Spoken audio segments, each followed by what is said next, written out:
യേശുക്രിസ്തുവിൻ്റെ അതിപരിശുദ്ധമായ നാമം വാഴ്ത്തപ്പെടട്ടെ. പ്രിയപ്പെട്ടവർ, നമ്മൾ പറയാൻ ഉദ്ദേശിക്കുന്ന വീഡിയോയിൽ കുരിശുമായി ബന്ധപ്പെട്ടിട്ടുള്ളത്. അപ്പോൾ ഇന്നത്തെ ഒരു വിഷയം എന്ന് പറയുന്നത് കുറച്ച് കടുത്ത വിഷയമാണ്. പൊതുവെ സാധാരണ വിശ്വാസികൾക്ക്, കാരണം ഇത് നമ്മൾ എടുക്കുന്നത് തന്നെ, ഇത് നമ്മൾ പറയുന്നത് തന്നെ വിശ്വാസികളുമായി ബന്ധപ്പെട്ടിട്ടുള്ള വിഷയങ്ങളാണ്. അത് ഈ പറയുന്ന വിഷയം, ഈ കുരിശുമായി ഉണ്ടാകുന്ന വിഷയം വിശ്വാസികൾക്ക് പൊതുവെ ഡൈജസ്റ്റ് ആവാൻ ഇത്തിരി ബുദ്ധിമുട്ടാണ്. കാരണം ലോകം മുഴുവൻ കണ്ടിരിക്കുന്നത് കുരിശ് എന്ന് പറയുന്ന ഒരു സംഭവം. അത് എങ്ങനെ വന്നു എന്ന് ആരും ചിന്തിച്ചിട്ടുണ്ടാവില്ല. പക്ഷേ യേശുവിനെ കുരിശിൽ തറച്ചു കൊന്നു എന്നുള്ളതാണ് പൊതുവെയുള്ള വിശ്വാസം. അപ്പോൾ ഇവിടെ വരുന്നത്, യേശുവിനെ കുരിശിലാണോ തറച്ചത്, അതോ വേറെ ഏതെങ്കിലും ടൂളായിരുന്നു? ഏറ്റവും വലിയ കുറ്റവാളികൾക്ക് കൊടുക്കുന്ന ശിക്ഷയാണ് കുരിശിൽ തറച്ചു കൊല്ലുക. ആ ശിക്ഷയിൽ കുറച്ച് കുറവാണ് കുരിശിൽ കെട്ടിയിട്ട് കൊല്ലുക. അപ്പോൾ യേശുവിനെ കുരിശിൽ തറച്ചു. ഇനി ഈ കുരിശിൽ കെട്ടിയിട്ട് കൊല്ലുന്നതിന് തൊട്ടു മുൻപ് വേറൊരു ശിക്ഷ കൂടിയുണ്ട്. അത് കുരിശല്ല എന്ന് മാത്രമേ ഉള്ളൂ. കുരിശിൽ ആണിയടിച്ച് കൊല്ലുന്നത് കാഠിന്യം, വേദനയുടെ കാഠിന്യം കൂട്ടാൻ വേണ്ടിയിട്ടാണ് എന്നുള്ളതാണ് നമുക്ക് മനസ്സിലാക്കുന്നത്. അപ്പോൾ ഒരു ചോദ്യം വരും, ഈ കാഠിന്യം കൂട്ടുന്നതിന് തൊട്ടു മുമ്പ്, ഈ കുരിശിന് തൊട്ടു മുമ്പ് ഉണ്ടായിരുന്ന, കൊല്ലാൻ ഉപയോഗിച്ചിരുന്ന ടൂൾ ഏതായിരുന്നു എന്നുള്ളൊരു ചോദ്യം വരുന്നുണ്ട്. നമുക്ക് ആദ്യം ആ ഭരണകാലം ഏതാണെന്ന് നോക്കണം. കാരണം ഇതിനെക്കുറിച്ച് നമ്മൾ നോക്കുമ്പോൾ ഭരണകാലം ഏതാണെന്ന് നോക്കണം. ഏത് ഭരണകാലത്താണ് ഇത് വന്നതെന്ന് നോക്കണം. അതിനു മുമ്പ് എന്താണ് ഉണ്ടായിരുന്നത് എന്ന് നോക്കണം. ഇതുകൂടാതെ ആരെങ്കിലും രേഖപ്പെടുത്തിയിട്ടുണ്ടോ എന്ന് നോക്കണം. ഇതുകൂടാതെ ബൈബിളിൽ എന്ത് പറയുന്നു എന്നുള്ളത് കൂടി നമ്മൾ നോക്കണം. അപ്പോൾ നമുക്കൊരു കാര്യം ചെയ്യാം. ഏത് ഭരണകാലത്താണ് എന്നുള്ളത് നമുക്ക് ആദ്യം നോക്കാം. അപ്പോൾ ഭരണം വരുന്നത് എങ്ങനെയാണ് എന്നുള്ളത് നമ്മൾ ഏകദേശം മൊത്തം ഭരണത്തിൻ്റെ ഒരു കണക്ക് നമ്മൾ എടുക്കണമെന്നില്ല. നമ്മൾ എടുക്കുന്നത് റോമൻ എംപയറിൻ്റെ കാലം, അല്ലെങ്കിൽ അതിന് തൊട്ട് മുമ്പുള്ളത് മുതൽ നമ്മൾ നോക്കിയാൽ മതിയാവും. ഹാസ്മോനിയൻസിൻ്റെ ഒരു കാലഘട്ടം ഉണ്ടായിരുന്നു. അതിനുശേഷമാണ് റോമൻ എംപയർ വരുന്നത്. അതിനുശേഷം വരുന്നു ബൈസൻറ്റൈൻ. നമുക്ക് ഇമ്പോർട്ടൻ്റ് ആയിട്ട് വരുന്നത് ഈ 3 കാലഘട്ടമാണ്. ഈ ബൈസൻറ്റൈൻ ഭരണകാലം വരുന്നത് 2 തവണ വരുന്നുണ്ട്. റോമൻ എംപയർ കഴിഞ്ഞു, ബൈസൻറ്റൈൻ വരുന്നു, സസാനിയറ്റ്സ് കഴിഞ്ഞു, അതിനുശേഷം ബൈസൻറ്റൈൻ വീണ്ടും വരുന്നു. ഈ ബൈസൻറ്റൈൻ ചക്രവർത്തിയാണ് ഈ പറയുന്ന പല കാര്യങ്ങളും ക്രൈസ്തവതയിലേക്ക് കോൺട്രിബ്യൂട്ട് ചെയ്തത്. ഈ ബൈസൻറ്റൈൻ ഭരണകാലത്ത് അവരുടെ പട്ടാളത്തിൻ്റെ ഭയപ്പെടുത്തുന്ന മുദ്രയായിരുന്നു കുരിശ്. ഇതൊക്കെ നമ്മൾ ഇതിനു മുമ്പ് പലയിടത്തും വായിച്ചിട്ടുണ്ടാവും. അപ്പോൾ അന്ന് റോമൻ ഗവൺമെൻറ്റാണ് ഈ പറയുന്ന കുരിശ് കൊണ്ടുവന്നത് എന്ന് പറയുന്നുണ്ടെങ്കിൽ, അതിനുശേഷം വരുന്ന ബൈസൻറ്റൈൻ്റെ മുദ്രയായിരുന്നു ഈ പറയുന്ന കുരിശ്. അവിടെ നമ്മൾക്കൊരു കൺഫ്യൂഷൻ വരുന്നുണ്ട്. കാരണം ചരിത്രപരമായിട്ടുള്ള രേഖകളിൽ നിന്ന് നമ്മൾക്ക് ആരാണിത് കൊണ്ടുവന്നത്, അല്ലെങ്കിൽ കൃത്യതയോടുകൂടിയുള്ള ഒരു കാലഘട്ടം നമുക്ക് പറയാൻ സാധിക്കുന്നില്ല. ഇത് വരുന്നത് റോമൻ ഭരണകാലത്ത് അല്ലെങ്കിൽ ബൈസൻറ്റൈൻ്റെ ഭരണകാലത്ത് എന്നുള്ളതാണ്. കാരണം ബൈസൻറ്റൈൻ്റെ മുദ്രയായിരുന്നു, പട്ടാളത്തിൻ്റെ മുദ്രയായിരുന്നു ഈ ഭയപ്പെടുത്തുന്ന കുരിശ് എന്നുള്ളത്. അപ്പോൾ റോമൻ ഗവൺമെൻറ് കൊണ്ടുവന്നിട്ടുണ്ടാവാം. കാരണം റോമൻ ഗവൺമെൻറ് ഏകദേശം യേശുവിന് 300 വർഷം മുൻപ്, യേശു ജനിക്കുന്നതിന് 300 വർഷം മുൻപാണ്, ഏകദേശം 300ഓളം വർഷങ്ങൾക്ക് മുമ്പാണ് ഈ പറയുന്ന കുരിശ് മുമ്പ്. അപ്പോൾ കുരിശിന് മുൻപ് എന്തായിരുന്നു എന്നുള്ളൊരു ചോദ്യമാണ് പിന്നെ വരുന്നത്. അത് ഒരു സ്തംഭം, അതിലാണ് മനുഷ്യനെ കൊലപ്പെടുത്തി. അപ്പോൾ അതിനകത്ത് നമുക്ക് ബൈബിളുമായി ബന്ധപ്പെട്ടിട്ട് നമുക്ക് എന്താണ് പറയുന്നത് എന്ന് നോക്കണം. അത് ഈ കുരിശിനെക്കുറിച്ച് പറയുന്നതും ക്രൂശിക്കൽ എന്നതിനെക്കുറിച്ച് പറയുന്നതും രണ്ടും രണ്ടാണ്. കുരിശിൽ മരിച്ചത് കൊണ്ടല്ല ക്രൂശിച്ചത് എന്ന് പറയുന്നത്, രണ്ടും രണ്ടാണ്. ക്രൂശിക്കുക എന്ന് പറയുന്നത് നമ്മൾ പറയാറില്ല, എന്തിനാ എന്നെ ഇങ്ങനെ ക്രൂശിക്കുന്നേ, അല്ലെങ്കിൽ അവനെ ക്രൂശിക്കാതെ എന്ന് പറഞ്ഞാൽ കുരിശിൽ തറക്കാതെ. ക്രൂസിഫിക്കേഷൻ ഒരു ഇംഗ്ലീഷ് വേർഡ് ആയതുകൊണ്ട്, അതേസമയം ഗ്രീക്ക് വേർഡിൽ അങ്ങനെയല്ല വരുന്നത്. സ്റ്റോറോസ് എന്ന് പറയുന്ന ഒരു പദമാണ് ഗ്രീക്കിൽ വരുന്നത്. ഈ സ്റ്റോറോസ് എന്ന് പറയുന്ന പദത്തിന് മൂന്ന് വാക്കുകളാണ് കൊടുത്തിരുന്നത്. എല്ലാം ഒരേ രീതിയിൽ തന്നെയുള്ളതാണ്. ഒന്ന്, മരം എന്ന് പറയുന്നുണ്ട്. രണ്ട്, ദണ്ഡന സ്തംഭം അല്ലെങ്കിൽ മരസ്തംഭം എന്ന് പറയുന്നുണ്ട്. മൂന്ന്, കുരിശ് എന്ന് പറയും. അപ്പോൾ ഈ സ്റ്റോറോസ് എന്ന് പറയുന്നത് മെയിനായിട്ട് അവർ ഉദ്ദേശിക്കുന്നത് കൊല്ലുവാൻ വേണ്ടി, ആണിയടിച്ച് കൊല്ലുവാൻ വേണ്ടിയിട്ടോ അല്ലെങ്കിൽ കെട്ടി കൊല്ലുവാൻ വേണ്ടിയിട്ടോ ഉപയോഗിച്ചിരുന്ന മരം. അത് സ്തംഭമാവാം, കുരിശാവാം. സ്തംഭം എന്ന് പറയുമ്പോൾ നിങ്ങൾക്ക് അതിൻ്റെ ഒരു ആകൃതി, ഒരു ഷേപ്പ് മനസ്സിലാവും. തൂണ് പോലെ ഇങ്ങനെ നീട്ടി, അതിലാണ് പണ്ട് കൊല നടന്നിരുന്നത്. അപ്പോൾ രണ്ട് കൈയും ഇങ്ങനെ വെച്ചുകൊണ്ട് മുകളിലേക്ക് വലിച്ച് ആണിയടിക്കുക അല്ലെങ്കിൽ കെട്ടുക. അതിന് കാഠിന്യത്തെ, കുറ്റവാളിയുടെ കാഠിന്യം അനുസരിച്ചിട്ടാണ് ആണിയടിക്കണോ കെട്ടണോ എന്ന് ആ ഗവൺമെൻറ് തീരുമാനിച്ചു. യേശുവിനെ സംബന്ധിച്ചൊരു കാര്യം ഉണ്ടായിരുന്നു. അന്നത്തെ ഗവർണറായിരുന്ന പീലാത്തോസ് പറയുന്നൊരു കാര്യമുണ്ട്, ഇവനിൽ ഞാനൊരു കുറ്റവും കാണുന്നില്ല, ഇവൻ്റെ രക്തത്തിൽ എനിക്ക് പങ്കില്ലെന്നാണ് പുള്ളി പറഞ്ഞു. അപ്പോൾ പുള്ളി ഒരു ആഭ്യന്തര കുറ്റവാളി അല്ലെങ്കിൽ കൊടും കുറ്റവാളി എന്ന് പറയാനൊക്കെ, രാജ്യ കുറ്റവാളിയാണ് എന്ന് മുദ്ര കുത്തിയെങ്കിലും കൊടും കുറ്റവാളി എന്ന് അവിടെ ഒരു ശിക്ഷാവിധി വന്നിട്ടില്ല. കൊടും കുറ്റവാളിയുടെ ശിക്ഷാവിധി വന്നിട്ടില്ല. അതും നമ്മൾക്ക് ഇതിൽ നിന്ന് മനസ്സിലാക്കാം. കൊടും കുറ്റവാളിക്കുള്ള ശിക്ഷാവിധിയായിരിക്കാം കുരിശിൽ തറച്ചുകൊള്ളുക. അതാണ് ഏറ്റവും കാഠിന്യം കൂടിയത്. നമുക്കതുമായി ബന്ധപ്പെട്ടിട്ട് എന്താണ് പറയുന്നതെന്ന് നോക്കാം.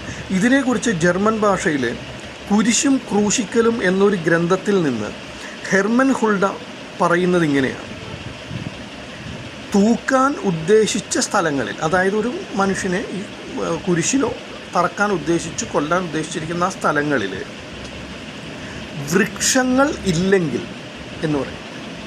വൃക്ഷങ്ങൾ എന്ന് പറയുന്നത് അവിടെ മരമുണ്ടാവണം. അതാണ് നേരത്തെ സ്റ്റോറോസ് എന്ന വേർഡിന് മരം എന്ന അർത്ഥമുണ്ടെന്ന് പറഞ്ഞു.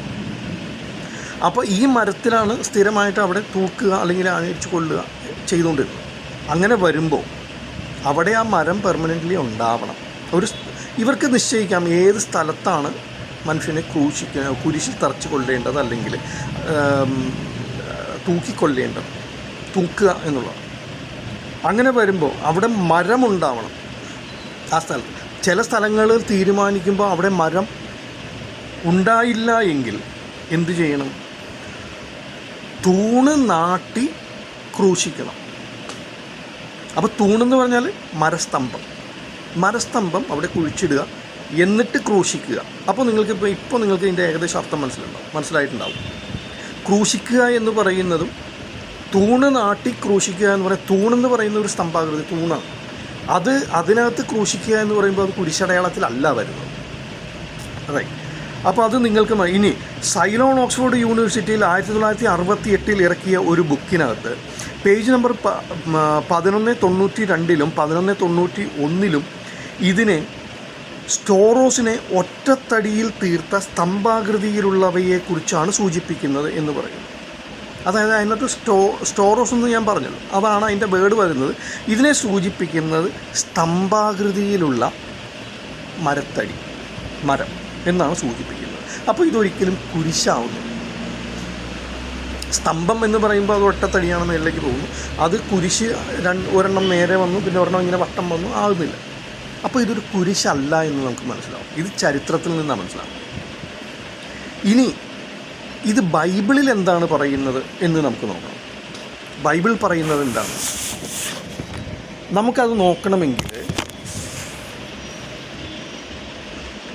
നമ്മൾക്ക് ആവർത്തന പുസ്തകം 21-ാം അധ്യായം നമുക്കൊന്ന് പോകാം.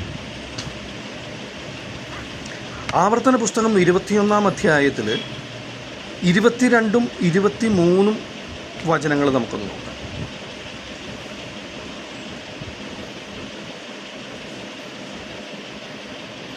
അതിനകത്ത് ഇങ്ങനെയാണ് പറയുന്നത്, 22, 23 കേട്ടോ. ഒരുത്തൻ മരണയോഗ്യമായ ഒരു പാപം ചെയ്തിട്ട് അവനെ കൊന്ന് ഒരു മരത്തിൽ തൂക്കിയാൽ അവൻ്റെ ശവം മരത്തിന്മേൽ രാത്രി മുഴുവനും ഇരിക്കരുത്. അന്ന് തന്നെ അത് കുഴിച്ചിടേണം. തൂങ്ങി മരിച്ചവൻ ദൈവസന്നിധിയിൽ ശാപഗ്രസ്തനാകുന്നു. നിന്റെ ദൈവമായ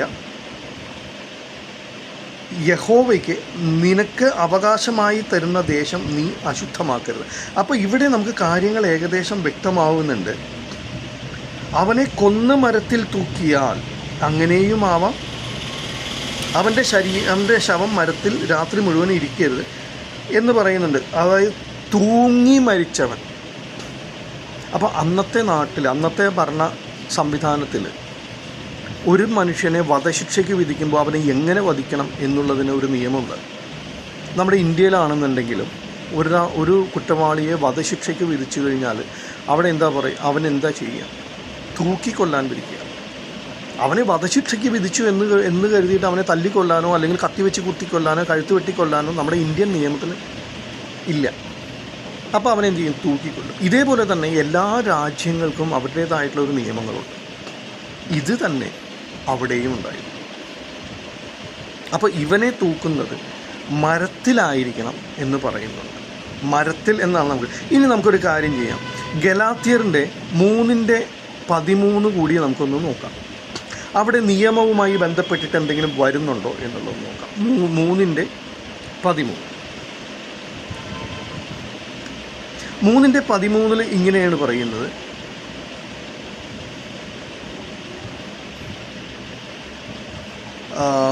അബ്രഹാമിൻ്റെയും ഇസ്ഹാക്കിൻ്റെയും യാക്കോബിൻ്റെയും ദൈവമായ നമ്മുടെ പിതാക്കന്മാരുടെ ദൈവം തൻ്റെ ദാസനായ യേശുവിനെ മഹത്വപ്പെടുത്തി. അവനെ നിങ്ങൾ ഏൽപ്പിച്ചു കൊടുക്കുകയും അവനെ വിട്ടയപ്പാൻ വിധിച്ച പീലാത്തോസിൻ്റെ മുമ്പിൽ വെച്ച് തള്ളിപ്പറയുകയും ചെയ്തു. പരിശുദ്ധനും നീതിമാനുമായവനെ നിങ്ങൾ തള്ളിപ്പറഞ്ഞു. കൊലപാതകനായവനെ വിട്ടുതരേണം എന്ന് ചോദിച്ചു.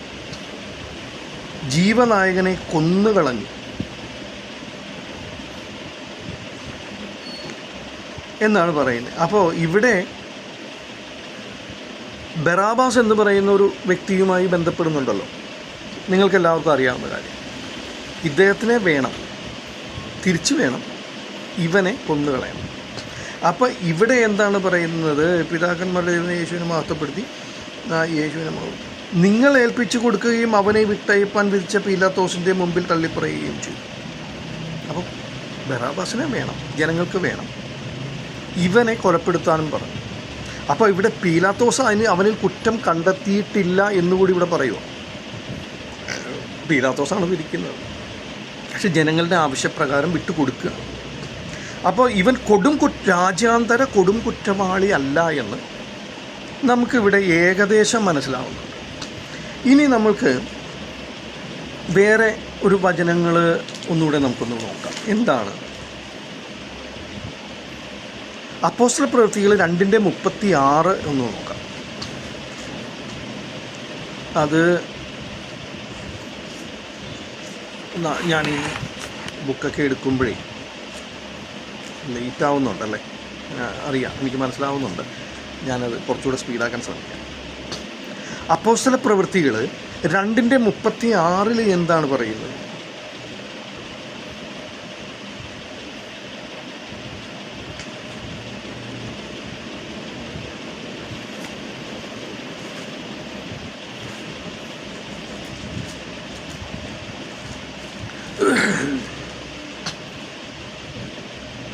അപ്പോസ്തല പ്രവൃത്തികൾ 2:36 ഇങ്ങനെ പറയുന്നു, ഞാൻ നിൻ്റെ ശത്രുക്കളെ നിൻ്റെ പാദപീഠം, ഞാൻ 35 മുതൽ വായിക്കുകയാണ്, ജസ്റ്റ് ഒരെണ്ണം മേളിലോട്ട് വായിക്കും. പീഠപീഠമാക്കോളം എൻ്റെ വലതുഭാഗത്ത് ഇരിക്കുക എന്ന് കർത്താവ് എൻ്റെ കർത്താവിനോട് അരുളി ചെയ്തു.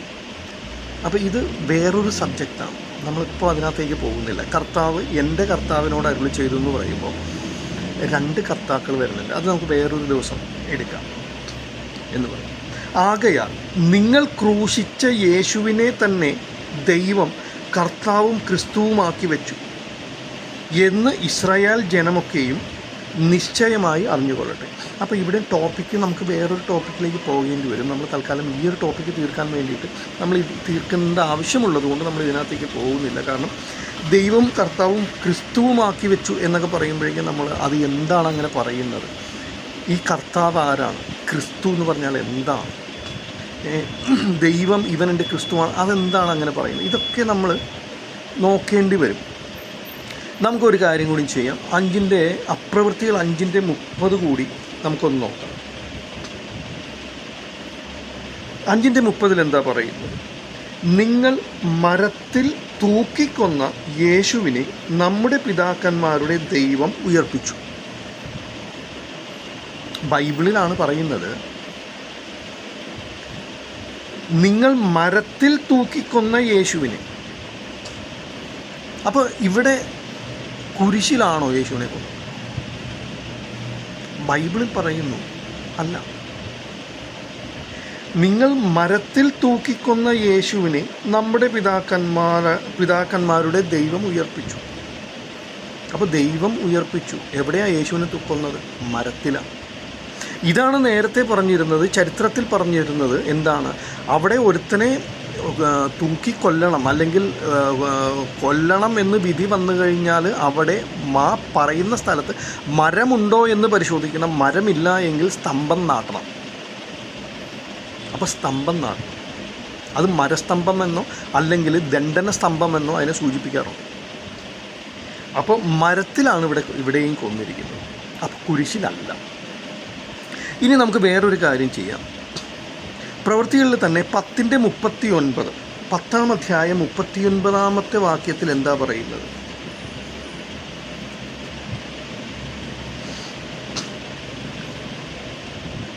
യഹൂദദേശത്തിലും യെരുശലേമിലും അവൻ ചെയ്ത സകലത്തിനും ഞങ്ങൾ സാക്ഷിയാകുന്നു.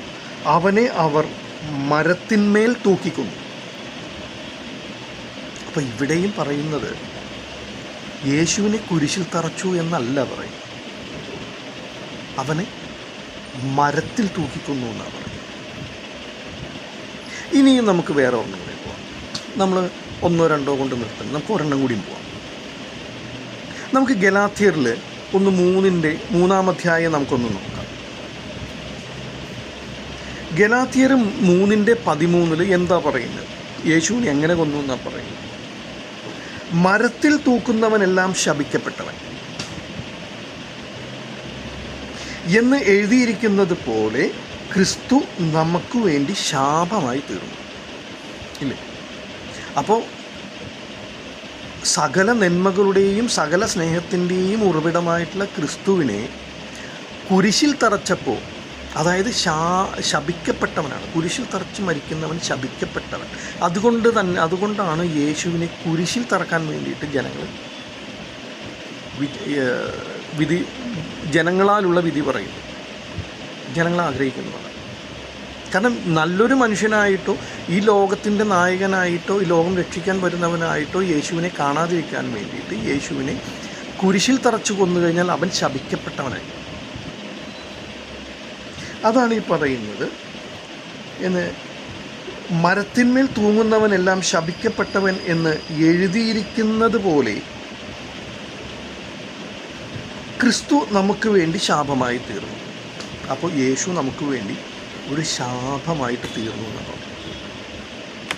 ക്രിസ്തു നമുക്ക് വേണ്ടി ശാപമായി തീർന്നു എന്ന് പറയുമ്പോൾ ക്രിസ്തു എന്നുള്ളത് ഒരു നൗണല്ല, അതൊരു വേർഡാണ്. എങ്ങനെയാണ് ആ വേർഡ് വരുന്നത്? ഞാൻ നേരത്തെ ഒരിക്കൽ പറഞ്ഞിട്ടുണ്ടെന്ന് തോന്നുന്നു എൻ്റെ ഒരു വീഡിയോയിൽ. ക്രിസ്തു എന്ന് പറഞ്ഞിട്ടുണ്ടെങ്കിൽ ദൈവത്തിന് വേണ്ടി ജീവിതം സമർപ്പിച്ചവൻ എന്നോ, അല്ലെങ്കിൽ ദൈവത്തിന് വേണ്ടി എൻ്റെ ജീവിതം അഭിഷേകം ചെയ്തവനെന്നോ, അല്ലെങ്കിൽ അഭിഷിക്തൻ എന്നൊക്കെ പറയും. ഇതാണ് ക്രിസ്തുവിൻ്റെ അർത്ഥമുള്ളത്. ക്രിസ്തോസ് ഗ്രീക്ക് വേർഡാണ്. കാരണം യേശുവിൻ്റെ കാലഘട്ടം മുതൽ നമുക്ക് വരുന്ന തിരുവെഴുത്തുകളെല്ലാം ഗ്രീക്കാണ്. കാരണം പുതിയ തിരുവെഴുത്തുകളെല്ലാം ഗ്രീക്കിലെഴുതി, പഴയതാണ് എബ്രായ ഭാഷയിൽ എഴുതി. എബ്രായ ഭാഷയിൽ എന്ന് പറയുന്ന യേശുവിൻ്റെ ഭാഷ തന്നെ ജിദയോ പലസ്തീൻ അറാമിക് എന്ന് പറയും, അറമായ ഭാഷ. കാരണം അന്ന് മോഡേണും ഉണ്ട്, ഇങ്ങനെ ഒരു ഭാഷയും. അപ്പോൾ 2 സ്ലാങ് ഉണ്ട്. അതിൽ യേശുവിൻ്റെ സ്ലാങ് ജിദയോ പലസ്തീൻ അറാമിക് എന്നാണ്. ഓക്കെ, അതും ഇവിടെ നമുക്ക് വിഷയമല്ല. അപ്പോൾ ഇങ്ങനെ പറയുന്നു. നമുക്കിപ്പോൾ എന്ത് മനസ്സിലായി? യേശുവിനെ തറച്ചത് കുരിശിലല്ല എന്ന് നമുക്ക് ബൈബിളിൽ നിന്നും ചരിത്രത്തിൽ നിന്നും നമുക്ക് മനസ്സിലായി. ആരുടെ കാലഘട്ടത്തിലാണ് എന്ന് നമുക്ക് ഏകദേശം മനസ്സിലായി. കാരണം അതിനകത്ത് ബൈസൻറ്റീൻ്റെ കാലഘട്ടത്തിൽ അവരുടെ മുദ്ര ഉണ്ടായിരുന്നു എങ്കിലും അതിനു മുമ്പ് കുരിശ് വന്നിരുന്നു എന്നുള്ളതാണ്. അത് റോമൻ ഗവൺമെൻറ്റിൻ്റെ കാലത്താണ്. റോമൻ ഗവൺമെൻറ് മാറിയിട്ട് ബൈസൻറ്റൈൻ ഗവൺമെൻറ് വരുന്നു. അപ്പോൾ ആ കാലഘട്ടത്തിലായിരിക്കണം, ഏകദേശം യേശു ജനിക്കുന്നതിന് 300 വർഷങ്ങൾക്ക് മുമ്പാണ്. പിന്നെ ഇവർക്ക് നമുക്കെന്ന് തന്നെ പറയാം, കാരണം നമ്മളൊക്കെ ക്രൈസ്തവരാണ്, കത്തോലിക്ക സഭയുമാണ്, വിശ്വാസമാണ് നമ്മുടെ എല്ലാം. അപ്പോൾ നമുക്ക് ഈ കുരിശ് എവിടെ നിന്ന് കിട്ടി എന്നുള്ളൊരു ചോദ്യം തന്നെ. പണ്ട് കാലം മുതൽ നമ്മളുടെ സഭ, കത്തോലിക്ക സഭ അല്ലെങ്കിൽ വേറെ ഏത് സഭയാണെങ്കിലും നമ്മൾ മനസ്സിലാക്കുന്നത് അവരിൽ നിന്നുള്ള അറിവുകളിൽ നിന്നാണ് നമുക്ക് കുരിശ് കിട്ടിയത്, അല്ലാതെ ബൈബിളിൽ നിന്നല്ല. ബൈബിളിൽ നിന്നാണെന്ന് നമുക്ക് പറയാനും പറ്റത്തില്ല. അപ്പോൾ ഇങ്ങനെ കിട്ടിയിരിക്കുന്ന ഈ കുരിശ് നമ്മളിപ്പോൾ പരിശോധിക്കുമ്പോൾ, കാരണം കാലഘട്ടം മുന്നോട്ട് പോകുന്നതോറും ജനങ്ങൾ ചിന്തിക്കാനും പരിശോധിക്കാനും തുടങ്ങും. അങ്ങനെയാണല്ലോ ഇപ്പോൾ ഞാനും നിങ്ങളും ഒക്കെ പരിശോധിക്കുന്നത്. അങ്ങനെ പരിശോധിച്ചപ്പോൾ എന്താ സംഭവിച്ചത്? കുരിശിലല്ല എന്ന് മനസ്സിലായി. അപ്പോൾ കുരിശ് എവിടെ നിന്ന് കിട്ടി? അത് ഈ ഒരു കാലഘട്ടത്തിൽ നിന്ന് വന്നു. യേശുവിനെ തറച്ചത് കുരിശിലാണ് അല്ല. അതിന് ഗ്രീക്കിൽ തന്നെ അതിൻ്റെ മൂലഭാഷയിൽ തന്നെ പറഞ്ഞിരിക്കുന്നു. സ്റ്റോറോസ് എന്നാണ് അതിൻ്റെ ആ വേർഡ്, ആ പദത്തിന് എഴുതിയിരിക്കുന്നത്. അപ്പോൾ സ്റ്റോറോസ് എന്ന് പറഞ്ഞാൽ എന്താണ്? മരമെന്നോ ദണ്ഡന സ്തംഭമെന്നോ മരസ്തംഭമെന്നോ പറയും. അല്ലാതെ അവിടെ കുരിശെന്ന് പറയുന്ന ഒരു ഷെയ്പ്പോ അല്ലെങ്കിൽ അങ്ങനത്തെ ഒരു രീതിയോ വരുന്നില്ല. കാരണം ഒരു മരത്തിൻ്റെ തടി വെച്ചതിന് ശേഷം വേറൊരു മരത്തിൻ്റെ തടി വട്ടം വെച്ചിട്ട് ആണിയടിച്ച് ഉറപ്പിക്കുകയോ അല്ലെങ്കിൽ എങ്ങനെയെങ്കിലും ഉറപ്പിക്കുന്നതാണ് കുരിശിൻ്റെ ആകൃതി, ഷെയ്പ്പ് വരുന്നത്. ഇവിടെ അങ്ങനെയാണ്. സ്തംഭത്തിലെന്നാണ് പറയുന്നത്, മരസ്തംഭത്തിൽ. ഇത് ഈ പറയുന്നത് POC ബൈബിളിലാണെങ്കിലും മരത്തിലെന്നും, വേറെ ചില പരിഭാഷകളായിട്ടുള്ള ബൈബിളുകളിൽ ദണ്ഡന സ്തംഭം എന്നും പറയുന്നു. അപ്പം മരത്തിൽ ദണ്ഡന സ്തംഭത്തിൽ എന്നാ പറയുക. ദണ്ഡന സ്തംഭമായാലും മരസ്തംഭമായാലും സെയിം തന്നെയാണ്. കാരണം ആണി അടിക്കണമെങ്കിൽ കോൺക്രീറ്റ് സ്തംഭം വന്നില്ല. ഇനി ഈ പറയുന്നത് പോലെ കരിങ്കല്ലുമായി ബന്ധപ്പെടുന്ന സ്തംഭത്തിലാണെന്നുണ്ടെങ്കിൽ അതിനകത്ത് ആണി അടിച്ച് കൊള്ളാൻ പറ്റത്തില്ല. കാരണം പല ആളുകളുടെയും പല സൈസ് വ്യത്യാസങ്ങളുണ്ടാകും. അപ്പോൾ അതും പറ്റത്തില്ല. അപ്പോൾ മരസ്തംഭമേ അവിടെ നടക്കും. അപ്പോൾ പ്രാക്ടിക്കലായിട്ട് നമ്മൾ ചിന്തിക്കുമ്പോൾ മരസ്തംഭം എന്ന് തന്നെ പറയും. അപ്പോൾ സഹോദരന്മാരെ, നമ്മളിതിനെക്കുറിച്ച് ഇതിനകത്ത് ഒരു വിഷയം ഞാൻ നിങ്ങൾ തുറന്ന് പറയട്ടെ. വിശ്വാസമാണ് നമുക്ക് ഏറ്റവും വലുത്. നമ്മൾ വിശ്വാസവുമായി മുന്നോട്ട് പോകുന്ന ആളുകൾ, വിശ്വാസികളെല്ലാവരും അങ്ങനെ തന്നെയാണ്. അത് ഏത് മതമായാലും ഏത് ജാതി ആയാലും സത്യവുമായി ബന്ധപ്പെട്ട് മുന്നോട്ട് പോകുന്നവർ. സത്യങ്ങൾ എപ്പോഴും വിശ്വാസമാകാറുണ്ട്, എന്നാൽ വിശ്വാസങ്ങൾ എപ്പോഴും സത്യമാവാറില്ല. ഇതാണ് ഇത് തമ്മിലുള്ള വ്യത്യാസം. ഞാൻ ഒരു സ്ഥലത്ത് ഇന്ന സമയത്ത് എത്താം, ഇന്ന ദിവസം ഇന്ന സമയത്ത് ഇന്ന സ്ഥലത്ത് എത്താമെന്ന് പറഞ്ഞാൽ അതെൻ്റെ വിശ്വാസമാണ്, അത് സത്യമായില്ല. പിന്നെ അത് സത്യമാകുന്നത് എങ്ങനെയാണ്? ഞാനവിടെ എത്തിക്കഴിയുമ്പോഴാണ് അത് സത്യമാകും. അപ്പോൾ എത്തിക്കഴിഞ്ഞാൽ അത് സത്യമാണെന്നുണ്ടെങ്കിൽ ആ സത്യം പലപ്പോഴും വിശ്വാസമായിട്ട് മാറാം. അതിനകത്ത് തെറ്റൊന്നും. അങ്ങനെയാണ് സംഭവിക്കുക സാധാരണ. അല്ലാതെ വിശ്വാസം ഒരിക്കലും സത്യമാകുമെന്ന് പറയാൻ പറ്റില്ല. കാരണം അതിന് തെളിവുകൾ ശേഖരിക്കൽ ഒന്നും. നമുക്ക് തന്നെ അറിയാം, നമ്മുടെ യേശുവിൻ്റേതായിട്ടുള്ള അല്ലെങ്കിൽ പല കാര്യങ്ങളുമായിട്ടുള്ള തെളിവുകൾ, വിശ്വാസപരമായിട്ടുള്ള തെളിവുകൾ നമ്മൾ ശേഖരിക്കാൻ തുടങ്ങിയത് 520 ആണ്ടിന് ശേഷം. അപ്പോൾ 520 ആണ്ടിന് ശേഷം നമ്മൾ തെളിവുകൾ ശേഖരിക്കണമെങ്കിൽ നമ്മൾ എന്ത് ചെയ്യണം? നമ്മൾ പിന്നിലേക്ക് പോകണം. മുന്നിൽ അവിടെ നിന്ന് ഇങ്ങോട്ടല്ല വരുന്നത്. അതുകൊണ്ടാണ് നമുക്ക് അസെൻഡിങ്ങും ഡിസെൻഡിങ്ങും ഉണ്ടാവുന്നത്. ഇല്ലേ? നമുക്ക് ചരിത്രപരമായി ബന്ധപ്പെട്ടിട്ട് അല്ലെങ്കിൽ കാലപ്പഴക്കവുമായി ബന്ധപ്പെട്ടിട്ട് നമ്മൾ അന്വേഷിക്കുമ്പോൾ യേശുവിൻ്റെ AD എന്ന് പറയുന്നത് 1, 2, 3, 4 ഇങ്ങോട്ട് വരുന്നുണ്ടെങ്കിൽ ADക്ക് മുമ്പ് BCE, ബിഫോർ കോമൺ എറ എന്ന് പറയുന്നത് തിരിച്ചങ്ങോട്ടാണ് പോകും. അങ്ങോട്ടാണ് നമുക്ക് 1, 2 എണ്ണാൻ പറ്റുള്ളൂ, ഇങ്ങോട്ടല്ല. അത് ഏത് കാലഘട്ടം വരെ നമ്മൾ അന്വേഷിച്ച് പോയോ അവിടം വരെ നമ്മൾ അങ്ങനെ ഡേറ്റ് ഇട്ട പോയോ. എന്തായാലും സഹോദരന്മാരെ, നമ്മൾ ഇന്നത്തെ ഒരു ടോപ്പിക്കിൽ ഇത്തിരി ഹാർഡാണ്. നമ്മുടെ മനസ്സിലേക്ക് വെറുതെ അങ്ങോട്ട് എടുത്തു വയ്ക്കാൻ പറ്റുന്ന ഒരു വിശ്വാസമല്ല കുരിശ് എന്ന് പറയുന്നത്. നമ്മളെല്ലാവരും കണ്ട് ചെറുപ്പം മുതലേ, നമ്മുടെ അപ്പൂപ്പൻ്റെ കാലം മുതൽ നമ്മൾ കണ്ട് വളർന്ന് സ്നേഹിച്ചും അതിനെ ബഹുമാനിച്ചും ഒക്കെ വരുമ്പോൾ ആ കുരിശിനെക്കുറിച്ചല്ല ബൈബിളിൽ പറഞ്ഞിരിക്കുന്നത് എന്ന് പറയുമ്പോൾ നമുക്ക് മാനസികമായിട്ട് ഒരു ബുദ്ധിമുട്ടുണ്ടാവും. എനിക്കറിയാം, വിശ്വാസികൾക്ക് എല്ലാവർക്കും ഉണ്ടാവും. പക്ഷെ ബൈബിള് സത്യമാണ് എങ്കിൽ ആ സത്യം ചൂണ്ടിക്കാട്ടാനാണ് ബൈബിളിൽ എഴുതി വച്ചിരിക്കുന്നത് നമ്മൾ വായിച്ചു. അവിടെ നമുക്ക് സ്നേഹം വർദ്ധിക്കണം, വിശ്വാസം വർദ്ധിക്കണം. യേശു ദൈവമാണ് എന്ന് വിശ്വസിക്കുന്ന ആ വിശ്വാസം കൂടുതൽ ഉറപ്പോടുകൂടെ മുന്നോട്ട് പോകണം. ഇതൊക്കെ തന്നെയാണ് എൻ്റെ ആഗ്രഹം. നമ്മളെല്ലാവരും അങ്ങനെ തന്നെയാണ് എന്ന് തന്നെ വിശ്വസിക്കുന്നു. എന്തായാലും ക്രിസ്തു എന്ന് വിളിക്കപ്പെടുന്ന യേശുവിൻ്റെ അതിപരിശുദ്ധമായ നാമം വാഴ്ത്തപ്പെടട്ടെ. നമ്മളുടെ എല്ലാ കുടുംബങ്ങളിലും, നമ്മളിലും നമ്മുടെ കുടുംബങ്ങളിലും നമ്മുടെ സഹോദരന്മാരിലും നമ്മുടെ ബന്ധുമിത്രാദികളിലും യേശുവിൻ്റെ അനുഗ്രഹം, പിതാവിൻ്റെ അനുഗ്രഹം എന്നും ഉണ്ടായിരിക്കട്ടെ. നന്ദി, നമസ്കാരം.